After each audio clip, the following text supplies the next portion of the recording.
네, 스페셜 원 시간입니다. 시장에 대한 투자 전략 조금 더 자세하게 섹터별로 연결해 보겠습니다. 토마토 투자클럽의 김민준 전문가 연결합니다. 전문가님 안녕하세요. 네, 안녕하십니까. 김민준입니다. 네, 오늘 시장 쉬어가고 있습니다. 조금 반가운 소식이 될지 또 오늘 밤부터 잭슨홀 미팅도 시작이 되니까요. 오전장 한 줄평 알려주시죠. 네, 잭슨홀의 전 세계가 주목 이렇게 적었습니다. 네, 전문가님도 한 줄평으로 같이 주목을 해주셨는데요. 그러면 오늘 시장에 대한 대응 전략을 잘 잡아야 내일부터도 좀 안심할 수 있지 않을까 싶습니다. 시장에 대해서 해석해 주시죠. 네, 이제 오긴 왔습니다. 여러분들 이제 왔고, 내일 이제 중요할 것 같은데요. 아마 내일 기자회견을 할지 모레 할지는 미국 사정에 따라 달려 있습니다만은, 일단 동력이 좀 떨어진 것은 차트 모습에서도 좀 보이시죠. 우리 시청자 여러분들 좀 제가 줄을 지워드리면, 동력은 확실히 떨어졌어요. 저는 한 19,600포인트 플러스 마이너스 정도를 봤거든요. 그러니까 제가 본 것보다 살짝 좀 더 갔습니다. 지금 어제 미국 증시가 나쁘게 마감은 안 됐는데요. 고점 대비 이제, 어림수죠. 어림수 2만 포인트의 저항을 좀 맞고, 오늘 야간 선물부터 좀 흘러내리는 것이 역시나 이제 원론적인 얘기 관망세까지는 괜찮죠. 저희가 이제 궁금한 건 첫 번째는 오늘 이제 매크로 분석을 좀 해야 되겠죠. 대외 변수랑. 그리고 조정의 폭이 어느 정도 갈 것이냐. 그리고 반대로 예상을 뒤엎고 이제 시장 투심이 좀 강화되면서 상승으로 갔을 때 이제 어떻게 해석을 할 것이냐. 이 부분이 좀 달려 있죠. 네. 근데 이제 상승으로 갔을 때는 여러분들 그렇게 차후에 추석 전 이럴 때 단기적으로 좋아 보이지는 않습니다. 네. 그래서 상승변은 일단 안 가는 게 좋고요. 그러면 일단 50bp 이야기를 좀 해봐야 될 것 같은데, 시장 투심이 50bp를 기대하고 있다.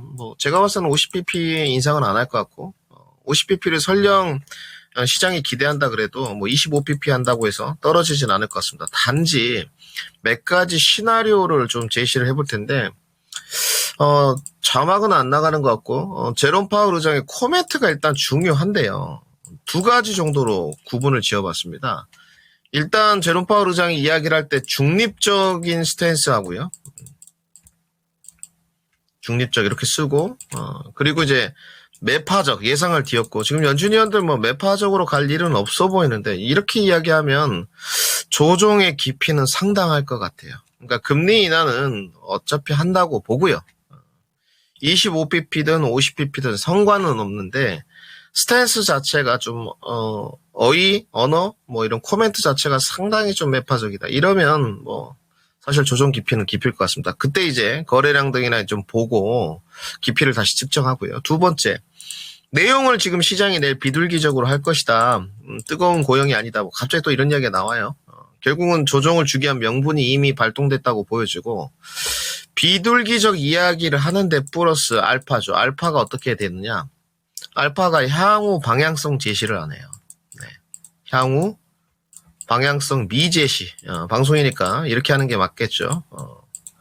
향후 방향성 미제시를 하는 경우에도 조정 우위로 좀 예상됩니다. 그러면 일단 비둘기적인 것 플러스 금리 인하까지는 폭은 모르지만 그죠? 지금 이제 강의를 해드리는 거죠. 여기까지는 이미 확정된 것 같아요. 네. 금리 인하 폭은 알 수 없지만 비둘기적인 스탠스 여기까지는 확정이 됐는데, 결국 우리가 이제 알 수 없는 부분, 에너지를 써도 보통 알 수 없고 변덕 부리는 부분, 향후 방향성 미제시 부분이거든요. 이거 하겠습니까? 제가 봤을 때는 어렵다고 판단돼요. 왜냐면 이제 제 주관적인 스토리 라인인데, 제롬 파월 의장 임기가 끝납니다. 네. 지금 말년 병장 모드인데 굳이 나가면서 이렇게 진흙탕 만들어 놓고 갈 이유가 없죠. 차기 연준 의장에게 부담이 될 수 있기 때문에 미국 대통령이 이제 당선이 되면 지명을 하겠죠. 그래서 제가 봤을 때는 코멘트가 또 책임론에서 자유로울 수 있는 코멘트 자체가 중립적일 것 같아요. 이런 거죠. 향후 금리나 횟수나 시기는 또 데이터와 지표를 좀 봐보자. 이렇게 보고 있습니다. 저는 근데 계속 주장하고 있어요, 여러분들. 10월부터 주식 시장 자체가 상승으로 간다고 주장하고 있습니다. 그래서 이번 조정을 거치게 되면 다른 분들 지금 상승 때 현금 비중 확대인데 저는 좀 다르죠. 주식이 이번에 떨어지면 주식 비중을 기피코 100% 채우고 가야 된다. 10월, 11월, 12월, 내년 1월에 좀 대꼬복고가 있고 좀 힘들더라도 다시 한번 2025년 세리메이 가기 전까지 좀 반등이 나올 것이다. 이렇게 보고 있거든요. 이번이 마지막 기회입니다. 어찌됐건 그러면 증시는 조정으로 간다고 보고 지금 뭐 지지저항 이론에 따라서 증시의 조정 폭을 굳이 측정할 필요는 없는 것 같아요. 단지 2만 포인트를 강하게 못 넘어가면요. 지난번 저점까지는 확실히 열어둬야 됩니다. 제 지수 타겟팅 오늘 분석으로는 18,200포인트 정도에서 멈출 것 같은데요. 지금은 최대치가 이렇게밖에 측정이 안 됩니다. 오늘 8월 22일 기준으로 다르게 또 한번 분석을 해보고요. 자, 그러면 오늘 시장 자체가 야간 선물이 일단 약세로 흘러가다 보니까 지금은 달러 인덱스와 연동 관계가 괜찮습니다. 지금 채권이나 달러 인덱스는 금리 인하를 거의 선반영 시키는 느낌인 것 같고요. 증시 자체도 그렇게 커플링으로 가고 있습니다. 오늘 야간 선물 살짝 밀리는 양봉 스탠스. 자, 그리고 이제 국내 증시를 이제 이렇게 넘어와 보죠. 네, 어제도 말씀드렸지만 어제 코스닥 모습은 안 좋게 마감이 됐고요. 네, 코스피도 어저께 양봉이 좀 쓰긴 섰는데 고점 언저리다. 지금 2720에서 지난번에 지수 타겟팅 해드릴 때 주봉 기준으로 만약에 올라간다면 2720에서 2770선인데 가기 좀 현실적으로 어렵다 이런 분석을 드렸는데 현실적으로 어려워 보여요. 네. 그러니까 지금 이 분홍색 원형 표시해놓은 데 있죠, 여러분? 네. 동그라미. 여기서 좀 놀았으면 좋겠는데 그거야 저희의 이제 희망사항이고 가격은 늘 말씀드리지만 시장이 결정하는 거지 전문가가 결정하는 게 아닙니다. 여기서 좀 놀았으면 좋겠는데 여기를 단기 고점으로 본다면 시그널은 지금 흘러내리는 시그널이죠. 오늘 오랜만에 선물 옵션. 저는 개인 투자자들 선물 옵션 하는 거에서 좀 반대 의견인데 그거는 본인 취향이니까 오늘 일단 미결제 약정이 많습니다. 미결제 약정 추이를 보더라도 그렇고 지금 이 화면이 미결제 약정 분석표인데 지금 370포인트의 미결제 약정 누적이 상당히 많죠. 이렇게 그래프가 올라가 있는 상태죠. 이게 이제 결국은 뭐를 시사하는 거냐? 변동성 국면이라는 겁니다. 잭슨 홀을 앞두고. 그러면 이제 외국인들도 지금 방향성 측정에 대해서 모호한 스탠스죠. 그러면 투자 종합 상황을 열어서 좀 봐보면 애매하죠. 현물은 일단 팔고 있고 그나마 선물은 안 던져요. 현물은 좀 정리하지만 선물로 지수를 끌어내릴 생각까지는 없다. 이렇게 좀 보시면 될 것 같고 오늘 1502 오늘 상승보다 확실히 하락, 보합이 많고요. 프로그램도 오늘 비차익이 막 쏟아지는 거기도 제가 봐서 오후 가면 조금 더 쏟아질 것 같습니다. 근데 이때 지금 강세로 가는 쪽이 의외로 오늘 알아봐야 되겠지만 2차 전지하고 제약 바이오 시밀러거든요. 테마따는 좀 무너지고 있고 결국은 여러분들 이제 단기로 가시는 분들은 오늘 결정하셔야 됩니다. 질질 끌면 안 되고 어차피 내가 조금 유가증권이 좀 떨어졌다 물렸다 근데 비중 추가할 수가 없었고 자금도 없다 하시는 분들은 좀 길게 추석 전까지는 열어두시는 게 좋을 것 같고요. 단지 이제 하락의 깊이가 깊지 않고 조금 눌림목 정도로 스무스하게 한 2600선 정도까지 가주면 좋을 것 같은데 더 떨어질 것 같아요. 지금 기준으로는 코스피 모습인데 기필코 한번 21선 지지력 테스트는 그냥 거칠 것 같고요. 갭 하락했던 2차 부분, 지금 동그라미 2번 있는 부분인데 여기도 좀 테스트를 거칠 것 같습니다. 그래서 일단 1차적으로 제시하는 라인은 2620선에서 2550선까지는 조정을 좀 열어두시는 게 좋을 것 같고 요때는 적극적으로 만약에 흘러내린다면 일단 달려들어보자. 물론 섹터나 종목의 선정에 대한 것이 중요하겠지만 특히 이제 주도주 안에서 성장주 중심으로 좀 달려들어보자. 이렇게 정리를 해드리겠습니다.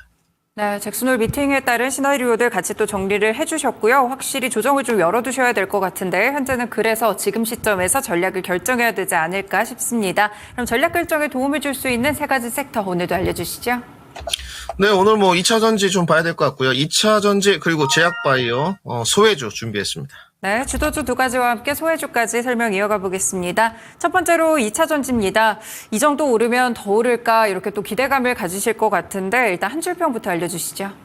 네, 2차 전지 한 줄평은 저가 매수세 유입 지속 이렇게 적었습니다. 네, 어제부터 또 확실하게 좀 이 부분이 드러나는 것 같은데요. 2차 전지에 대한 추가적인 전략도 알려주시죠.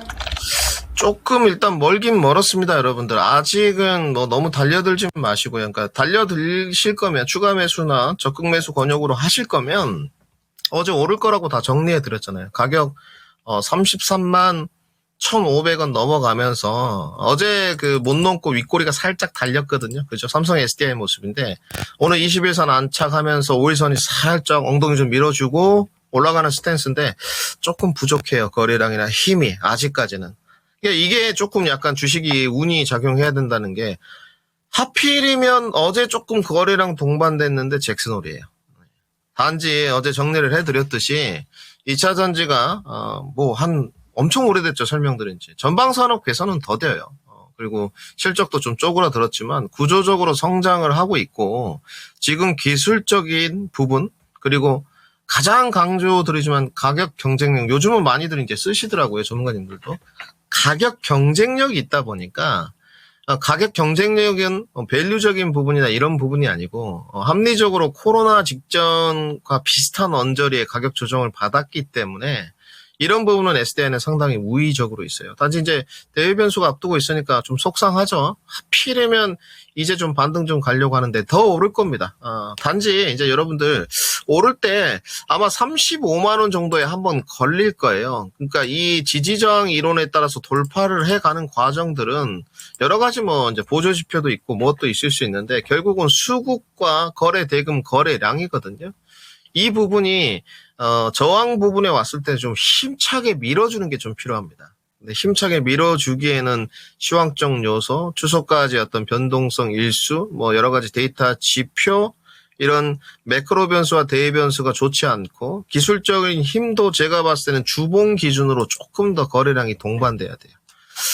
좀 안정권으로 확실하게 좀 올리려면 주봉 기준으로 오늘이 목요일이지 않습니까? 300만 주는 좀 필요할 것 같거든요. 네, 그렇게 될 것 같지 않죠. 오늘 좀 거래량이 그러면 더 한 30만 주 더 나와야 되고 내일 100만 주 정도가 나와야 되는데 어렵다고 평가되고 단지 확실히 이제 바닥권은 다졌어요. 그러면 주가가 올라가지는 못하도 떨어질 공산은 좀 작다. 그리고 떨어지더라도 상대적으로 우위했을 겁니다. 전 SDR 이제 공식적으로 하고 있으니까 설명을 드렸고 3호 라인을 넘어가게 되면 아마 37만 원 정도 저항을 한번 받을 거예요. 이평선 기준은 아니고 이 정도 저항을 받고 아마 조금 이렇게 이평선의 어떤 파동 모형과 이격도를 좁혀가는 게 좀 시간이 걸릴 겁니다. 시간이 걸리더라도 지금이 기회라고 좀 생각을 하시고 위험 수위는 넘어갔습니다.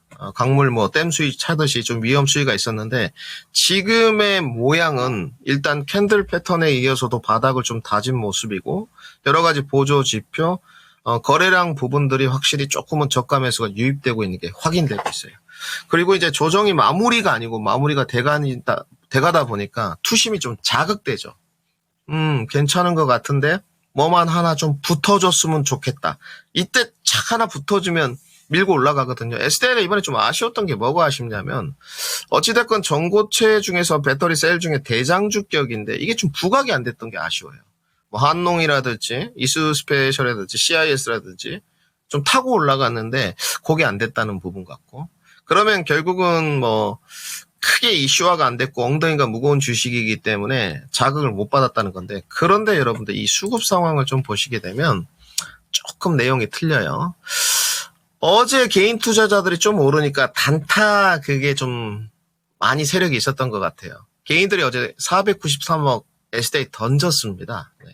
수급은 논란의 여지가 없어요. 팩트니까. 근데 개인 투자자들이 던지니까 외국인하고 기관하고 바로 받아갔어요. 그러니까 이런 부분들을 여러분들 상당히 주목하셔야 됩니다. 지금은 수급 장세를 이렇게 보면 개인이 따라붙으면 외국인 기관들이 잘 안 사줍니다. 네.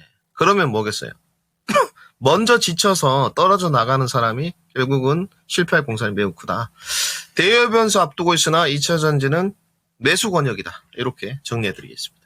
네, 2차 전지 오늘 힘이 조금 부족하다는 점이 약간의 리스크인 것 같습니다. 매크로적인 환경 변동성이 일단 남아있기 때문에 바닥은 다졌다는 점에서 긍정적이긴 하지만 조금 더 길게 보셔야 될 것 같고요. 모멘텀이 좀 발생해주면 좋지 않을까 2차 전지에 대한 설명까지 함께 들어봤습니다. 두 번째로 제약바이오입니다. 오늘 한 줄평부터 알려주세요. 네, 상대적 강도, 강세 지속 이렇게 적었습니다. 네, 테마보다는 확실히 좀 주도주 쪽이 계속 좀 어제에 이어서 상승세를 이어가는 것 같은데요. 제약바이오 섹터 어떻게 대응할까요? 네, 요즘에 뭐 괜찮은 것 같습니다. 우리 시청자분들 잘 아시겠지만 어제 뭐 정리를 해드렸고 오늘도 뜨거운 감자가 지금 유한양인 것 같은데 어제 뭐 다 정리를 해드려서 거래대금 순위를 보니까 사실상 오늘 신규 상장주 뭐 M8, M83 이거 제외하고는 삼성전자와 하이닉스가 부동의 1인데 유한양행이 사실상 지금 이틀 동안 1등이죠. 그래서 어제 하지 말라고 말씀을 드렸고 가격 라인도 다 제시를 해드렸거든요. 어제 93,000원 안 무너졌고요. 네. 그죠? 장중 이탈이 안 됐으니까 이제 보유는 가능한 쪽이고 조금 안 좋게 마무리된 건 96,000원 위로 종가 마감이 안 됐습니다. 이게 시사하는 바가 있는데 왠지 이렇게 될 것 같더라고요. 요즘에 이게 트렌드인데 약간 흔들기가 좀 심하고 이거는 진짜 초고수 트레이드 영역에서도 조금 난이도가 최상급입니다. 어려운 쪽이고요. 어제도 이 말을 좀 드렸는데 왜 그러냐면 이게 지금 30분 봉인데 이제 데일리 트레이딩 하시는 분들한테는 이게 괜찮아요. 괜찮은데 어제 분명히 거래량이 죽은 흔적이 있습니다. 여기가 조금 홀이 생겼죠. 네, 창이 생겼는데 일본에선 창이라고 하고 이제 미국에선 갭이라고 하는데 이 갭을 분봉상 어제 장중에 다 메꿨거든요. 그래서 조금 핸들링이 안 좋았습니다. 결국 이제 매수 매도가 굉장히 부딪히는 흐름 속에서 매도 우위로 끝났다는 건데 이걸 이제 지지저항에 의해서 보면 밑에 하방 경직성이 이제 9만 원대 조금 지지를 받고 다시 한번 거래량이 동반되면서 갔거든요. 그러면 결국은 FDA 신약 렉나자에 대해서 어찌됐건 재료가 소멸되었지만 좀 크게 본다는 잠재적 매수자들이 오늘 들어오는 형국인데 오늘 또 제가 봤을 때는 이렇게 양봉 마감되고 조금만 더 끌어올리면 96,000원 위에서 마감이 되면 나쁘지 않을 겁니다. 실질적으로. 근데 난이도가 너무 어려워서 지금 과연 구간에서 신규 진입이 맞느냐 이거에 관해서는 뭐 우리 시청자분들의 몫으로 좀 남겨두고요. 제가 봤을 때는 조금 어려운 것 같아요. 그래서 어제 뭐 이런 말씀 드렸어요. 이제 셀트리온으로 넘어가 보죠. 이런 거 하셔라 편하게. 나쁘지 않지 않습니까? 오늘 셀트리온 괜찮고요. 삼바도 괜찮습니다. 어제 뭐라고 했죠? 어제 제가 방송을 돌려보니까 물론 저도 틀리는 경우가 허다합니다만은 이제 우리 시청자 여러분들이 과연 의사결정에 도움이 되셔라 이렇게 말씀을 드리는데 어제 21선 지지력 테스트를 갖고 삼바는 양봉 마감이 안 되면 주가 못 간다고 그랬어요. 어제 양봉 마감 됐죠. 이게 컸습니다. 그래서 오늘 주가가 한번 움직일 수 있는 거고 근데 양봉의 크기가 이제 왜 크지 않냐면 매크로 변수를 앞두고 있으니까 대외 변수랑 매수세가 강하게 유입이 안 되는 거죠. 이렇게 판단하시면 되고 삼바의 추세는 유지 단계. 그래서 오늘은 삼바 결국 이제 휴미라의 바이오 시밀러 기업 대표적인 두 대장 종목인데 하드리마와 유플라이마가 좀 강세로 간 것 같고요. 그리고 지금 전반적으로 조금 올라왔던 종목 중에서 더딘 쪽이 있습니다. 약간 변곡에서 머뭇거리는 쪽. 한미약품은 조금 여러분들 조심하시면 좋겠고요. 변곡 돌파가 좀 안 됐습니다. 네, 지금 최근 가격을 보게 되면 올라갈 만한데 가격적인 건 괜찮거든요. 근데 약간 소송 때문에 좀 시끄러워서 그런지 조금 피로도가 있는 것 같아요. 한올 쪽은 괜찮고요. 나쁘지 않은 쪽이고 다시 매물대가 좀 두껍기 때문에 아마 매크로가 좀 끝나야지 한번 칠 것 같고 최근에 SK바이오팜 호실적이 분위기 좋았는데 키 맞추기 여기도 매물대가 좀 똑부어서 내려갑니다. 결국은 조정 권역에서 사는 게 좀 필요하고 아직 못 갔던 적응증이나 바이오 시밀러 이 주도력이 있는 쪽들은 아직 오르기 전에 사는 게 맞다. 대신 어제도 경고를 드렸던 수젠텍이나 슈마시스 이번 주에 지금 17% 빠졌고요. 그러니까 이게 사실은 정상적인 국면이 맞습니다. 테마 쪽이니까 이제 문제는 시가총액의 큰 종목들도 이렇게 변동성 국면으로 가버리니까 너무 힘들었죠. 사실상 그렇게 되면 안 되는데 그게 이제 사실은 고금리 국면의 어떤 특징이라고도 볼 수 있는데 이 일신바이오 모습이거든요. 이건 정상 아니죠, 여러분들. 네. 이거는 지금 보유하시면 안 되고 혹시나 가지고 계신 분들이라면 이거 손절해야 됩니다. 네, 이건 살아나기 어렵다. 이렇게 정리해드리고 결국은 테마성 종목의 낙폭은 깊습니다. 하락이. 실적 또한 제한적이기 때문에 단기 테마, 진단키트, 코로나 치료제, 엠폭스 접근하신 분들은 리스크 관리가 필요하고요. 보유자 영역인 분들은 조금 더 바이오 시밀러나 홀딩 관점, 눌림목 기다리시는 분들은 이번에 매크로 변수가 안 좋게 안 좋게 나오고 조정 들어간다면 매수 권역 이렇게 정리해드리겠습니다. 네, 제약바이오 섹터들은 역시나 주도력에 있는 쪽으로 보시는 게 좋을 것 같고요. 눌림목에 좀 주목을 해볼 만한 제약바이오 섹터 설명은 드렸고 테마성으로는 약간 테마성 종목들은 리스크 관리가 필요하겠습니다. 네, 마지막으로 소외주 이렇게 주셨는데 어떤 소외주일지 한 줄평부터 알려주세요. 네, 종목 이슈와 단기 접근 이렇게 적었습니다. 네, 종목별로 좀 올라가는 종목들이 있고요. 확실히 좀 저가에서 들어오는 종목들이 있습니다. 소외주들 어떻게 볼까요? 네, 이거는 제 주관적인 평에다 좀 말씀을 드리겠습니다. 오늘 인터넷 이제 플랫폼 기업 업체들이 조금 강세인데 오늘 코스피 시장 전체 수급 1등이 네이버입니다. 그런데 오늘 뭐 네이버 이제 하이클로퍼 X에 대한 이야기가 나왔는데 이거 맞는 건지 네이버 관계자들은 좀 물어봐야 될 것 같습니다. 이거 챗GPT의 괜찮은 발언인지 모르겠거든요. 챗GPT보다 더 뛰어나다. 제가 두 가지 다 써봤습니다. 참고로 챗GPT를 월에 3만 원 가량 주고 유료 결제로 쓰고 있는데 전혀 그렇지 않은 것 같거든요. 데이터베이스 업그레이드가 챗GPT가 GPT-4 기준으로 2023년 7월까지 데이터베이스가 업그레이드 돼 있어요. 근데 사실상 좀 많이 차이 나는 것 같거든요. 네이버 모습 매수가 좀 들어오는 쪽인데 이거는 실적이나 이런 문제가 아니에요. 그때도 말씀드렸지만 이게 여러분들 그러니까 비단 2차 전지만의 문제가 아니고 2021년에 카카오 안 좋게 이야기하면 별의별 소리가 다 많았습니다. 근데 17만 원 갈 때 지금 3만 원이에요. 무슨 정치인 맥주 이런 종목들이 뭐 한 80% 빠지고 70% 빠지는 거 이해하죠. 한번 해볼 수 있는 부분 아닙니까? 그런데 이렇게 시가총액이 높은 종목들이 이렇게 가는 것은 사실 이해하기 힘듭니다. 네이버 46만 원 갔고요. 그때도 또 뜨거운 강성 지지자들 몇 명들이 있었죠. 몇 명들이 시장에 물을 흐리는 건데 여러분 46만 원짜리가 지금 16만 원입니다. 그러니까 지지 저항 이론에 따라서 바닥을 타고 줄을 하나 긋고 들어가는 부분인데 가능한 부분이고 합리적인 해석도 맞습니다. 그런데 이것이 바로 반등세를 쓸 기조가 있느냐? 없어 보이고요. 모멘텀, 뭐 동력, 해외 매출 비중, 다각화 이런 부분 모두 약한 것 같아요. 그러니까 이 부분은 실적은 계속 올라가는 쪽인데 어떤 실적 기반 베이스라든지 이런 밸류에이션 기반으로 분석을 하면 안 되고 시장의 어떤 주도력, 투심을 자극할 만한 요소가 없다. 그래서 이제 주도주가 좀 빠질 때 지금 조정이 염두에 둔다 해서 이런 종목들 올라오겠죠. 그리고 두 번째로 좀 더 보시게 되면 오늘 게임주들도 좀 가요. 네. 특히나 최근에 좋았던 게 이제 넥슨 게임즈 하고요. 굳이 뭐 NC소프트는 말씀 안 드리겠습니다.